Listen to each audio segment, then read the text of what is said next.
How's it going, Andrew? What's going on, Matt? Yeah, same old, same old. Sounds like you've had a busy weekend. How was your weekend? Yeah, pretty good. We had some family over from Olivia's side on Saturday. Spent the day just hanging out. It's really nice to have a larger house and be able to entertain easily now.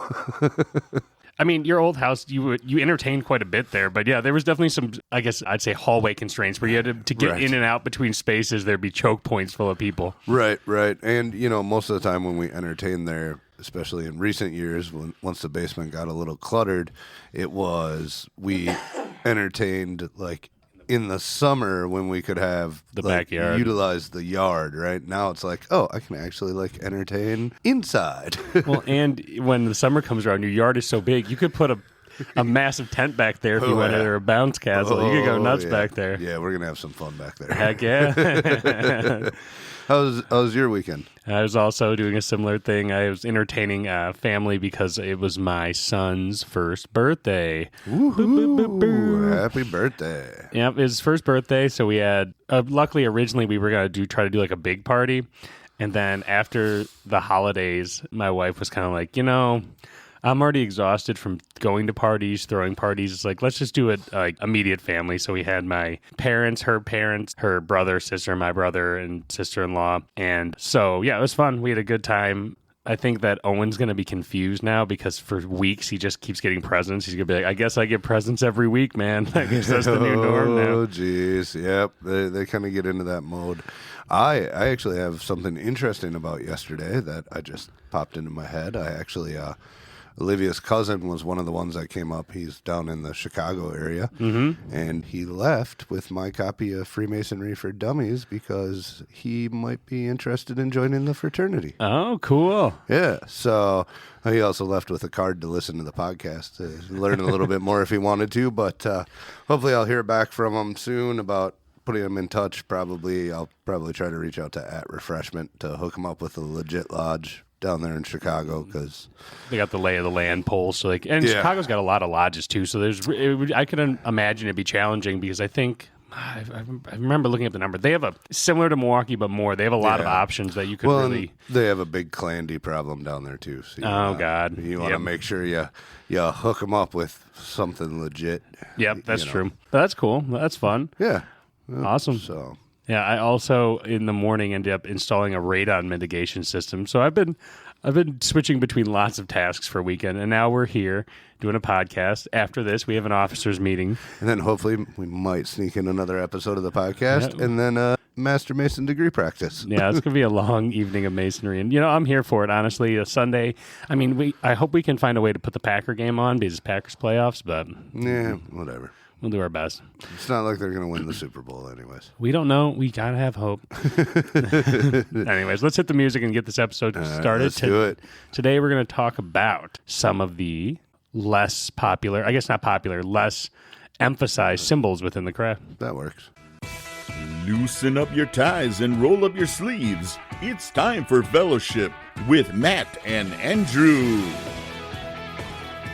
The views and opinions expressed on this podcast are not necessarily the views and opinions of the Grand Lodge of Wisconsin or any other Grand Lodge or any appended body. Real quick before we get started, want to throw out there a well wishes and hope your recovery is going well to worshipful brother Kurt, who does our intro. He had back surgery a little bit ago, and I hope your recovery is going well. Yep, we're thinking about you, Kurt, and we hope that you're back on your feet in no time. But yeah, today, so I was thinking, since we're starting the new year, and I've been, every new year I feel like, during the year I dust off my degree book, but at the start of each season, it's not dusting it off. You get really familiar with your degree book when you're prepping for your new positions and stuff. So you should have done a little more prepping. Yeah, I feel good. I've been looking through some of the ritual work, and I started thinking a good topic we could talk about is one of the things I always enjoy about watching degrees is during the lectures, there's a variety of symbols that could use, but they're not like the common ones. Like when we listen to Masonic podcasts or Masonic books, a lot of the time they're talking about the big working tools, right? Right. But there's other symbols in Masonry that are also kind of helpful and interesting.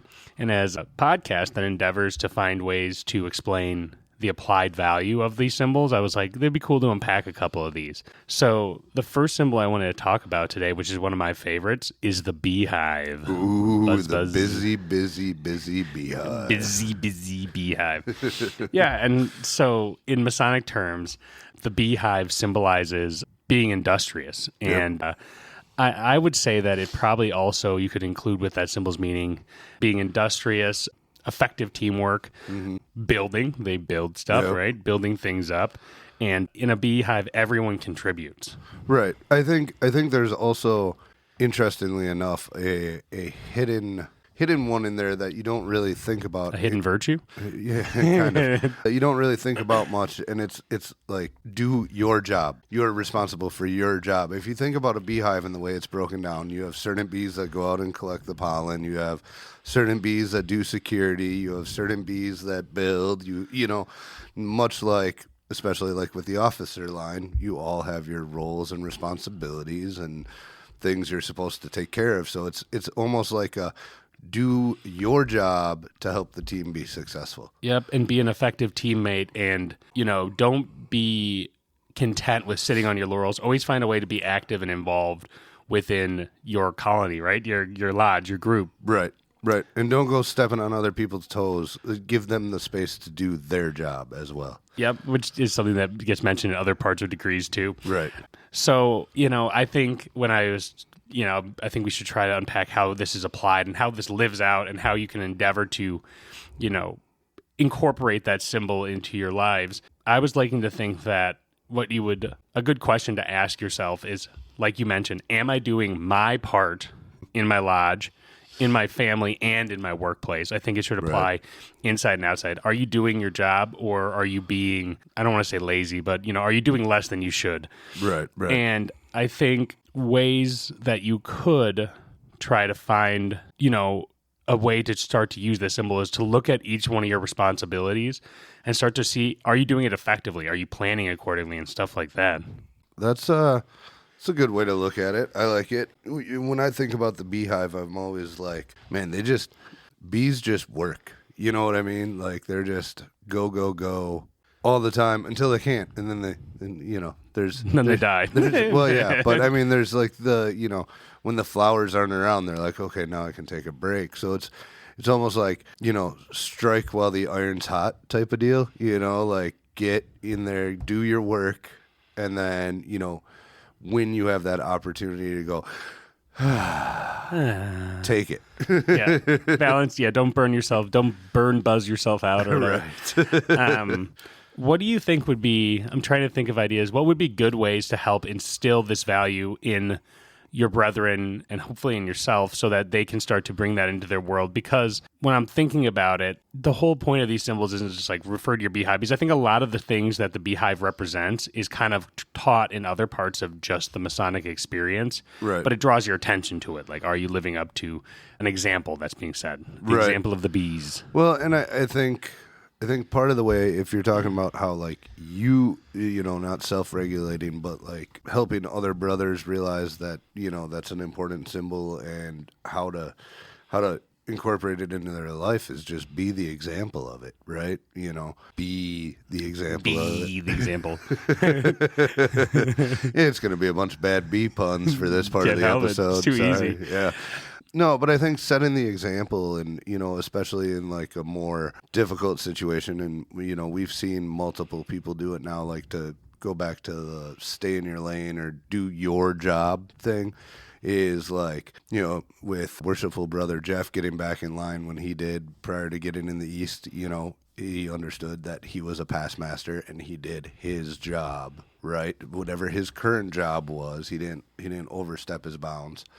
And, you know, the same for like me now. I had to, coming out of the East and going right to senior deacon, I had to do this whole like, okay, so you're not worshipful anymore, so just, you know, do your job. You're senior deacon now. That's your job. Go back to doing that, you know? Mm-hmm. And I think being the example of that kind of stuff makes it like easier for other people to understand how it works as far as being industrious goes. You know, I think we set that example pretty well because we're all pretty busy when we're here. Now, I think one thing to add too, I think that's important, but it's that I think it's easy to see in an officer line that's functioning like, oh, they're industrious little bees. But the thing is that I think one thing our lodge has been working to improve, but we could improve more, is trying to incorporate the sideliners in more of the events and things at the lodge to find ways to get them off the sidelines and get them involved, because I think for sideliners it's sometimes challenging to know how they can contribute. Right. And I think a lot of times many of them want to, maybe not all of them, but the ones who may not always want to, is just inspiring them like, hey, let's create more opportunities to get them off the sidelines. And I think one way we do it well, and I'll say one thing I think we do well and one thing I think we could improve on. So I think the one thing we do well here, at least, is if anybody, I don't care if you're officer line or not, has an idea of something they want to try, that they're like, I want to find a way to get involved, and I have an idea, we're open to those ideas, and we give them the opportunity to see it out. I know we have a brother that we've been working with for a couple of weeks, Brother Chris, who's had an idea for a billiards night that he really wants to do. He thinks it's awesome. This is the first time he's come to us with any idea, and so we're like, okay, we need to find a way to help him do this, because that gives him that engagement. It gets him buzzing, right? It gets the bee buzzing so he can have a job to work. And I think when you kind of do those types of things, it builds that brother's confidence. Right. And it also teaches him how to start thinking, if I can do an idea like this, what other ideas do I think I could bring? How can I contribute to this beehive? Right. Well, you're bringing them into the colony more, right? You're giving them a job. You're helping them better the organization. And, it's a matter of looking at committees that we can get people on the sideline uneven. Like with Chris, again, he's now part of the wellness committee, so he's going to be helping with that stuff, and we can keep growing that and bringing some of those sideliners in that maybe necessarily don't want to be in an officer position or don't have the time to right now, but can help in other ways, right? Yep. I think the area, though, that we need improvement is creating opportunities on more events to get them in helping in the roles. So a lot of events we have is all officers on deck events, right? They're big and busy. Right. We oftentimes aren't looking to the sideliners for that, which is partially because they shouldn't have to be responsible. It's our job. We signed up to suffer more. They should get to come and enjoy. Yep, but I think there should be opportunity to open it up to those members and say, hey, like everyone's welcome to come. If anyone's interested in helping out, like to open it up a little bit. And I think if I could give an actionable step of one way we have started doing that is creating events like the park cleanup, where you draw it out, where you're pulling all your members out and saying, let's go work together on a task. Yep. I think doing those types of events is a helpful way to start saying, like, hey, you can also work with us too and be a busy bee. Right. And so I think trying to create more of those opportunities to say, hey, this isn't a all officers on deck event. This is a all lodge on deck event. You know what I mean? So I think during my year, one thing, if elected, I would like to think about is trying to find more ways to, if you're a brother who wants to just kind of enjoy the fellowship and sit back, that's fine. But there's a lot of sideliners who I think to keep them engaged, they need to have like some level of ownership. And I think that ownership comes from taking part personally in the labors as well. I would agree. And, I think that's a struggle of a lot of lodges, getting their sideliners off the sideline and into the game in some way or another, because like you said, we all of us in the officer line volunteered to step up and do these things for the lodge. So like to try to get a sideliner involved in that too, when they necessarily aren't at that point where they're not expected to do any of that, it's a different conversation, right? As an officer, it's expected. As a sideliner, it's like, do you want to help? Yeah, and I think that oftentimes we're reactionary. So if an officer steps up, which is, by the way, the advice I would give to the individual lodge member who's not an officer, is if you want to be a busy bee, let people know that you want to do more. I mean, that's also the first step. And if you are interested in joining the officers line, that shows them that you should be considered. But even if you're not, say, hey, I'm not really trying to do officer stuff, but I do want to do stuff. It's advocating that you're not going to just be satisfied sitting on your butt, that you want to take a piece of the pie and you want to help. But on the other end, I think it's important that we actually encourage the sideliners as well. And I think, I can think of an example of a handful of guys who hang out at our lodge who I think would be interested in being on more committees and stuff like that. And I think as a lodge, we could do better at trying to encourage that too, to keep them engaged as well. I would agree. Yeah, and I think this is an important one because it's a good thing to think about for like lodge development, like preparing people, building confidence, giving people work. I mean, it's even like give them a weird job. Like, I'd like to, make social media posts. And you're like, great, give them something to take a bite of. Right. Well, and, when you spread the workload around like that too, many hands make light work. So if you have somebody that's competent and wants to be involved in, a way like that or something like that, and it reduces the workload of somebody else, that's always helpful. Yeah, many bees make lots of honey. Yeah. Yep. Cool. Yeah, I think that's a good symbol. And one thing I enjoy about rewatching Degrees is that some of these symbols start to pop more for me, especially when I get more experience in Masonry. I start to go, I can kind of feel how I do relate to this image now and this symbol a little bit. So yeah, I guess like the last moral advice, and we'll move on to another symbol, is, search for ways to collaborate more effectively, not only within your lodge, but also think about taking that back to your personal life too. Like, are you being a contributor in your home, or do you come home and act like me sometimes? And, maybe I should have been doing the chores earlier. Like, be industrious at home and then also be effective at work.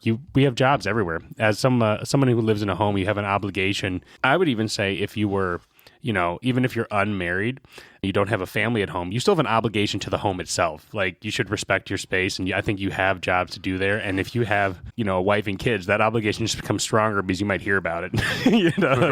Right. Well, yeah, I mean, there's always something to work on at home and stuff like that. It becomes, sometimes it's overwhelming, right? But that's prioritizing. So, and yeah, I mean, every now and then you still need to sit down and doom scroll. Yeah, that's true. But you want to keep it in due bounds, right? Right. Not at the expense of your responsibilities. Right. Cool. The next symbol that I was thinking about, and this one I'm actually... So I've mentioned on the podcast before, the way I think sometimes is talking. This is one that I kind of wanted to unpack more, so I might discover something along the way. So we might be learning together with the listeners. So it's the sword pointing at a naked heart. Oh, yeah. Right? It's kind of a daunting symbol. You're like, whoa. Yeah, there's a heart on there's a human heart right there. Whoa. And this symbol in our philosophy relates to integrity and honesty. Right, it's basically the sword pointing the heart is. I think and somebody can correct me if I'm wrong. It basically says like, eventually justice will always come. Right, the sword is pointing at the naked heart, saying like, it will find you, and it basically speaks to being truthful, acting with moral courage, even if it's uncomfortable. And so, which I believe we've talked about before on this podcast at some point, moral courage. But yeah, so. What does that symbol mean to you? So, the lecture tells us that it means that sooner or later, justice is going to overtake us. And that, although some of our stuff may not be seen by other people, that all-seeing eye sees everything we do. And eventually we'll be judged on our merit, right? So live an honest life and do the right thing, whether or not somebody's watching. Yeah, it's an interesting way to think about it, to be like, you should be good not just because you think you're going to get in trouble, and you shouldn't do bad things just because you think you can get away with it. Right. And if you do get away with it, it doesn't mean that you got off scot-free, because eventually that bad behavior will catch up to you. Yep. Which I think is it always reminds me of that Johnny Cash song, you can run on for a long time, but sooner or later she's going to cut you down. You know what I mean? That's what I think of every time I hear that line. That's fair. I think that's a powerful message. And I'm sorry that my listeners had to listen to me sing half-heartedly. The worst Johnny Cash ever. Yeah, I didn't try very hard. I could do a better one. I have a deep voice when I sing, so I could probably do better. Let's not try that again. Yeah, I'll just think about it. Maybe it'll come later. I don't know. But yeah, I mean, this deals with acting honestly in all your dealings, regardless if anyone's watching. And I think the challenge here is asking yourself, are you doing that? Or do you like to play the white lie game and go, I just don't want to be necessarily honest because I want to get out of something. They might never catch you, but like, it's still a bad habit you're creating. And I think as far as applied value, I think this is a reminder that brothers need to hold each other accountable and to a higher standard, and not allow for what you would consider, immoral activity, even in a small sort, to be like, you got to check each other and be like, hey man, like, you shouldn't do that, or right. etc. Well, and I mean, it's also saying to check yourself, right? And make sure you're having fair dealings with other brothers and you're doing the right thing, and it sends a message to make sure you're like monitoring what other brothers are doing too, and maybe whispering wise counsel, but not so much. It's more of a self-reflection thing. Like, are you doing the right thing? Is this what you should be doing? Even though Andrew didn't see you do it, did you do the right thing? Yeah, I no, I don't. I think that's the actual like core meaning of what you should be thinking about. It's more of a warning, right? It's like a Right. hey, eventually, like you will get caught up for yourself, so be there. But I think as far as interpersonal, I think the way that we improve on that is making sure that there is accountability in your lodge, because that also means you start to build the habit, right? You go, I know if I do this, I'm gonna get a paddling. I'm gonna get someone's gonna approach me and be like, hey man, like I know what you were doing and that's not okay. Right. Because I think that accountability can be really good for men who maybe have a bad habit in doing stuff like this, which, I feel like to a certain extent everyone has a little bit, Right, and right. some to a higher degree, to be like, hey, like if you start to be like, I'm not going to do that because I don't want to let my brothers down, it can be a good start to you being like, well, I just don't want to do this at all, and try to remove it. Like we always say, the iron sharpens iron, all that good stuff. Yep. I can see your point there. Yeah, so I think, this is really about personal boundaries, though. You're right. Like, and then, being compassionate and trying to be like, you should just make goodness a habit. Yeah. Well, I've always said it costs you the same to be a kind person as it does to be an asshole. So I would say it sometimes costs you more to be an asshole. Yeah, you can make that argument. You can get a black eye. Cool. The next symbol, I think that one's pretty self-explanatory. Yeah. The Nuck symbol is the anchor in the arc, which is about stability during life's storms. Do you want to paraphrase what it says in the ritual a little bit? Sure, one second. So, yeah, just to kind of, my interpretation, at least during this paraphrasing, is that like the anchor is your safe place, your peace where you can go to meditate, whatever. It doesn't have to be a physical place, but it could also be like that internal place you go to in your head to like rest when things are peaceful, where none of your troubles are going to get to you. For example, for like me, that's archery.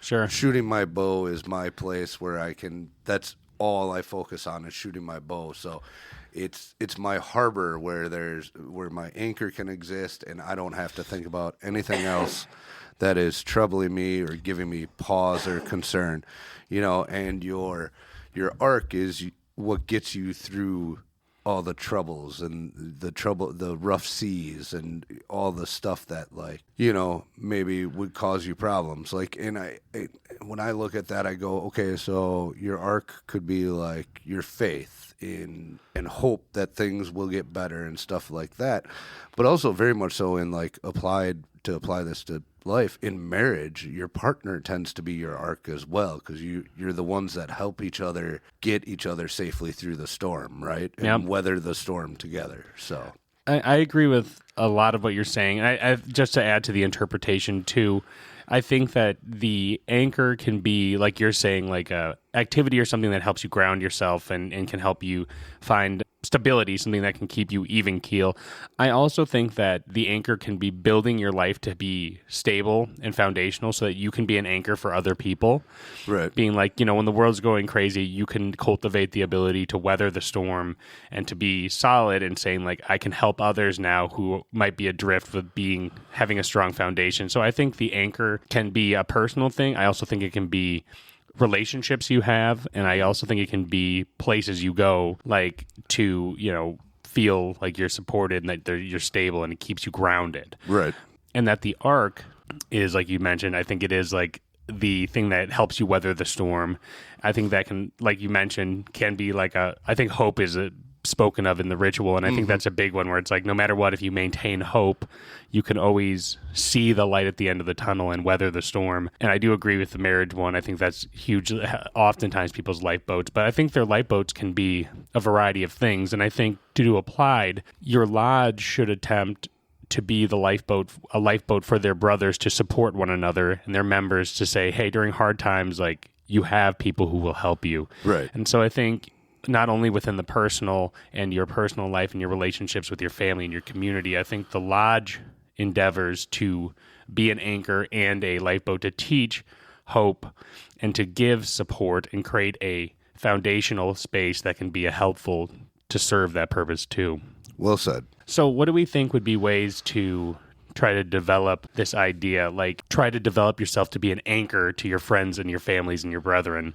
I think would be one, like reach out to people during their struggles and do it sincerely. Don't just say, hey, if you need anything, let me know, which we're all guilty of. I do that. Yeah. But like actually being like checking back in and being like, hey, like, is there anything I can do? Because like we often use that as more of just a gesture of compassion to be like, oh, I'm thinking of you. But like, I think to really apply this, you have to take the extra step. And I've been learning that a little bit this year, doing the sickness and distress checks, trying to actually follow up and be like, I followed up once. How are you progressing? Like, what can we do if you need anything? They'll be like, I'm fine.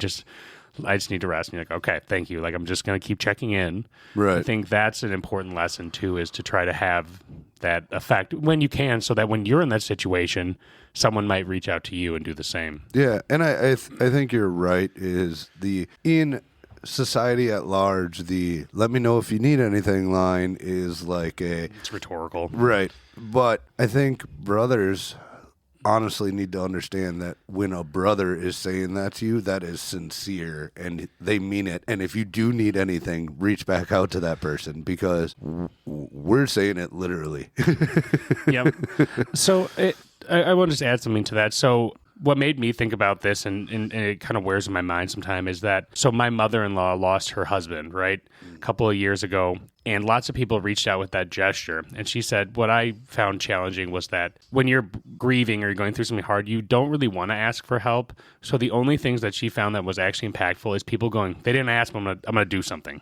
Right. Like bring a casserole, or, send a card, or, to actually say, I'm going to actually take the step for you and think of something and just do it for you, because that's the actual one. And that wears on me sometimes when I think about it, because I go, I don't do that a lot. And like, I will give the classic, if you need anything, I will, let me know. And when people have, I have done so, but yeah, that would be for me, I think that would be a good description of the anchor and the arc. The last symbol I wanted to look at today and talk about was the broken column. Ooh, the broken column. So in Masonic terms, the broken column, we use it often in regards to, it's something that we give symbolically, can represent our widows and orphans.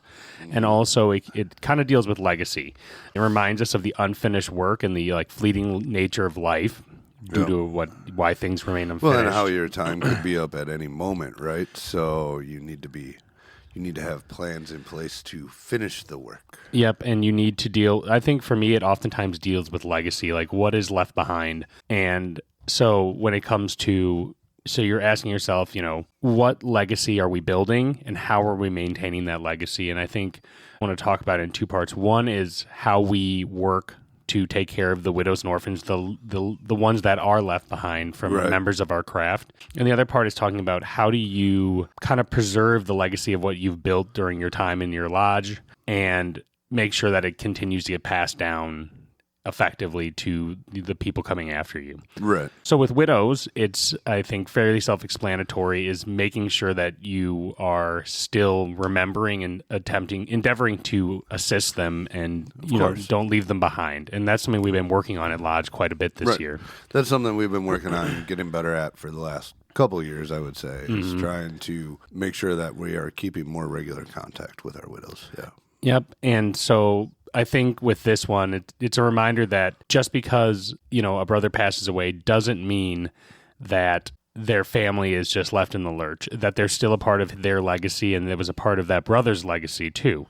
And so I think the way to improve and endeavor to utilize the symbol of the broken column is to make active programs to find a way to be, nice and helpful to the widows. So I've found that a lot of times widows of past brothers, either they may not want to have much contact, others might, and it's trying to find a way to find the balance between helpful to the two. One thing that I've been recommending and talking about with our current master is trying to create a widow's fund, like a donation fund that we put like a box out and people can throw cash in. At the end of the year, trying to send like Christmas baskets or some sort of gift out to them and say, hey, we're not going to constantly ring your ear and annoy you, but we're going to send you some kindness to say we remember you. Right. Included in that would be a list of events that they're invited to if they would like, but still say, hey, like, Christmas is a hard time of year, and say, here's a present, and something like that, or small ways to try to incorporate so that they can I like it. maintain a relationship so that if they do need something, they're more comfortable of reaching out for aid and support. I like it. That's a good idea. When it comes to legacy, Yeah, we've talked about that a whole bunch. Yeah. Always be training your replacement. yep, I think it is really making sure you're mentoring your brethren and teaching them so that, I mean, we are benefiting from many men before us. Oh, yeah. Those legacies are still flowing through the way we do things, and we don't even know who created it. It's just within the thought stream. Right. It's that like institutional knowledge almost, I think you could call it, about how things work and stuff like that just kind of gets handed down from, and somebody put a good idea in place at some point along the line, and 20 years later, nobody knows who put it in place, but it still works and we still do it. Yep. So I think my advice on how to try to utilize the warning of the broken column, the unfinished temple, the unfinished work, is to start thinking as a lodge about what ways can you ensure consistency on this. And so for me, a lot of that work has been trying to upgrade our storage of documentation and the creation of basically training documents, right? Right. This is how this is done. This is how that is done, so that it can be passed down in a way that if there are suddenly it's lost and there's no designs on the trestle board, that hopefully it can't get lost so that you're never caught in a situation where you're unable to continue to work and finish the work effectively.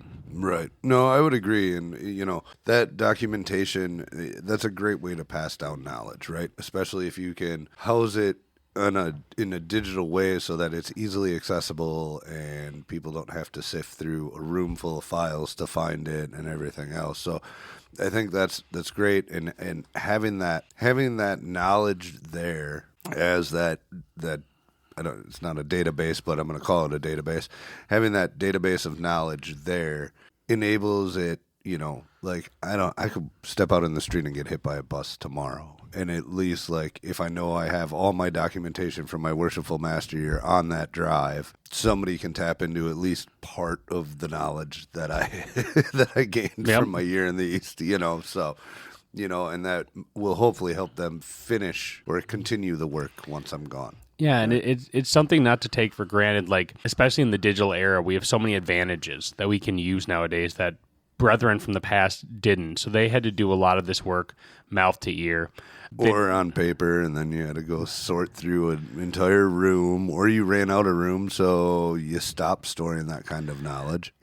And it would be harder to distribute the knowledge, Yep. and it could easily get lost or damaged. And the work that it takes to maintain the knowledge of the past was so much more labor intensive. Agreed. And so, as human beings who have the ability to truly capture our voice and leave it on a piece of paper or in a digital format for years and years to come, there's no reason you shouldn't be utilizing that advantage we have to set your lodge up for success and to prevent the solemn reminder of the broken column, the unfinished work, the lost legacy, sitting there as a ruin that you look upon and go, what could have been if it were finished? Well, and I guess beautiful work. Right. I guess I never really thought about it because, we have 5 listeners, but I mean, we're doing the same thing with this podcast, right? We have more than 5 listeners. That's factually untrue. Yeah, I'm trying to stay humble. No, but I think that's something we're doing with just this, right? We're storing knowledge in a digital format that hopefully will help people down the road. Yeah, I agree. So I think today we'll skip news and events just because I forgot my laptop. So sorry, well, listeners. And we got that meeting, and we put a lot on the last one. So if you're trying to check on the dates, we don't really have anything new to add to the event list. Right, from the you can last go one. back to the last one. Yeah. So what kind of parting words do you want to give on these symbols? I think we can always explore more symbols in other episodes too. Parting words. Why don't you do your parting words first? I think my parting words to wrap it all in a little present would be make sure a way to improve yourself as a Mason using these symbols that we kind of highlighted is make sure that you're active. I guess improve yourself in Masonry and in life. Make sure you're active and industrious, that you have roles to play in everything that you do, whether it's Masonic roles, family roles, your work, whatever hobbies, responsibilities you have. take a second to look at what you're doing and saying, am I doing this as effectively as I could? Am I being a busy bee? And and am I really putting forward my best effort, or am I being idle? Am I being idle on my responsibilities? In addition, make sure that you remind yourself that you should always be upright and honest, regardless on who sees it and who knows, because you're not doing it just because of the benefits. You're doing it because it's the right thing to do. Be an anchor, be a support system for your friends, your family, your brethren. And last but not least, make sure you're remembering the legacy of those who came before you and maintaining the traditions of your lodge and the craft as a whole. Boom. All well said. I'm just going to add one thing to it. I would just like to throw in there that being busy doesn't necessarily mean you're getting anything done. You need to be efficient and effective when you're working to actually get stuff done. So being busy, as much as it plays well with busy as a bee, doesn't really mean anything if you are not being effective and efficient. So awesome. Well, I enjoyed unpacking these symbols. So this was fun. Yeah. But yeah, so thank you all for tuning in. And as always, please be sure to check us out on all of our social medias, whether it be on Facebook, X, Instagram, and probably TikTok for a little while, but not that much longer. We'll see what happens, right? Yeah, coming up with TikTok. But yes, for now, at least on TikTok, might have to get new business cards printed again and take that logo off of there. Yeah. Well, it's fine. Honestly, our Chinese listeners are going to really miss us. I know that for sure. So the Chinese spies are going to hate it now that they can't listen to our updates. So damn. Geez, darn. But yeah, so thank you for tuning in as always, and be sure to share, give us reviews, all that good stuff. Yep, and if you have anything you'd like to reach out to us for, it is timeforfellowship@gmail.com. Thanks for tuning in. Take care. Have a good one.